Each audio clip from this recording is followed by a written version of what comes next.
the FS100. It's a new camera from Sony. It's been announced. It won't be shipping until later in the summer.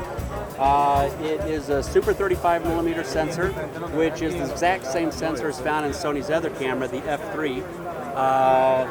Records to SD memory cards or memory sticks, your choice.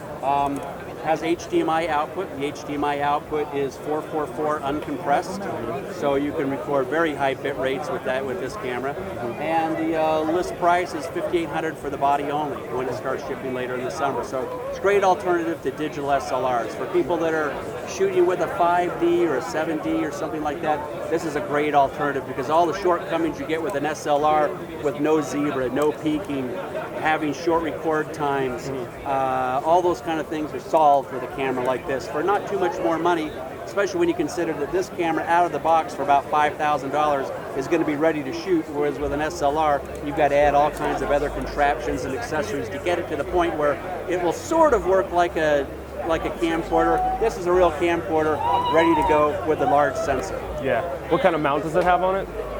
It comes native with a Sony E mount, but the flange depth is so short that you can add just about any kind of lens you want on it.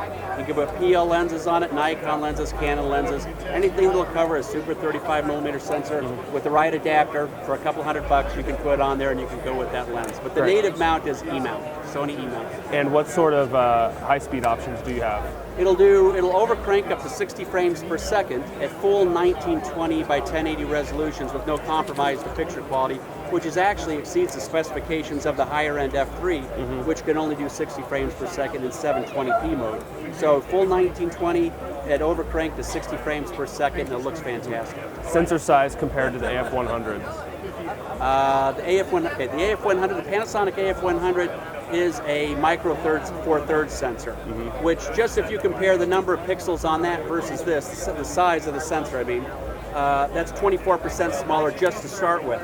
Now if you take a micro four thirds and you crop that down to 16:9 mode, now you're talking about only half as many pixels are being used as compared to this. So this is about 50% more workable area for shallow depth of field than a micro four thirds. A micro four thirds is just barely above half.